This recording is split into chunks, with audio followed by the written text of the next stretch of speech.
like a young O'Shea with an AK. Okay, don't you tell these motherfuckers that my name is O'Shea. Also tonight, it's going down, ladies' night, Georgia Street, downtown Indianapolis. My main man, my homie, my brother, DJ Last Name, Song of the Nation of Podcation, down on the ones and twos. It's going down. All the sexy ladies in the Midwest, in the Indianapolis area. The tables are sold out. That's over with. You just got to be in the building. So all y'all fine ass women, come on out, have some fun with my team, and show out. Former Death Row Records CEO Suge Knight goes off from behind bars on Master P. Now, as we all know, Suge Knight, Master P allegedly had some sort of business deal over Snoop Dogg's contract back in the day. We're talking 97, 98, once Suge was locked up. Death Row was on the decline. Tupac had passed away. Dr. Dre had left. The Dog Pound was trying to leave. Everybody was trying to abandon Death Row Records, and Snoop Dogg was the headliner trying to get off of Death Row Records. I mean, he was Death Row Records.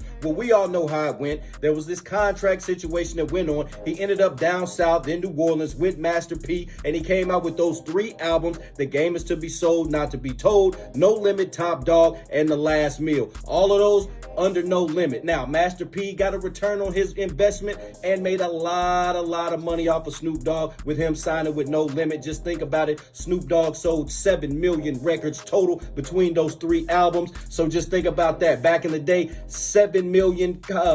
So just think about that back in the day, $7 million. So just think about that back in the day, 7 million album sales, $10 per album. We're talking $70 million. Master P got 85% of that, or 80% of that, because he had the 80-20 deal. So just look at that return on his investment when he allegedly paid a couple $1 million for Snoop Dogg's contract. Anyway, Suge Knight says it's all fluff. He said Master P didn't show up to jail, didn't come in there and negotiate with him. He said it was some guy from Priority Records is the one who he negotiated with. He said you can check the prison log. Master P never came to see him. Let's take a look at this clip from Suge Knight as he explains from behind bars. Let's tune in. The second thing I want to clear up is that he stood there and said he came to visit me in prison. I just heard this. I met with Suge Knight and said, look, man, what you want for Snoop? He gave me a couple of bucks, $2 million, which I never would have put no like that for Snoop. What was the number? It was a couple mil. I got a whole list of anybody ever visited me. You got to be approved. Nigga name on it's not on none of it. He didn't give me anything. And the paperwork is what the paperwork says. And I did a deal with Brian Turner at Priority Records and loaned Snoop's services to Priority and gave him the right to loan it to No Limit. I had to go to the jailhouse to negotiate. Not negotiate, but negotiate.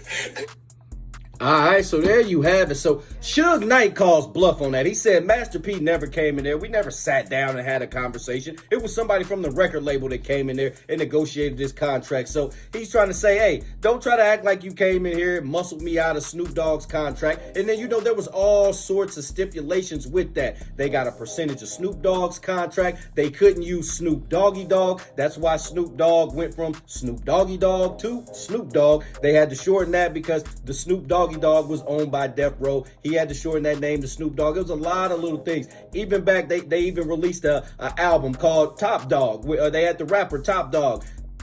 And they even had the rapper Top Dog to poke fun at Snoop Dogg, because we all know Snoop Dogg's album was supposed to be called Top Dog, but he had to change it because they had the rapper Top Dog. He changed it to No Limit Top Dog. Crazy little stuff Suge Knight was doing back in the day. Even like Dr. Dre's album was supposed to be called The Chronic 2000. Suge Knight dropped The Chronic 2000, so that's why Dre had to change his album title to 2001. Suge Knight was playing games with these boys with their money. He wasn't playing no games. Now to hear Master P say that he went to the jail, basically, you know, hey, here's a couple $1 million.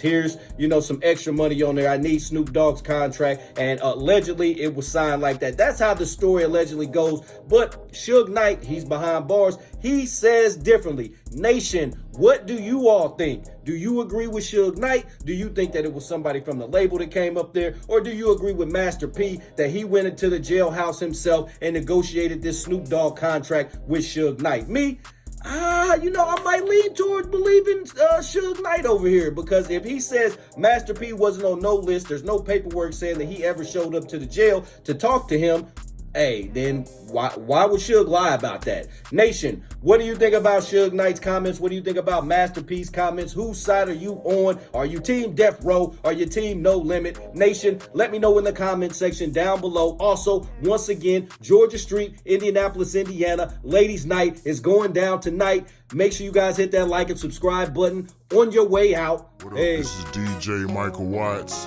and when I'm not in the switch house, I'm hanging out with my dog, DJ Last Name Song.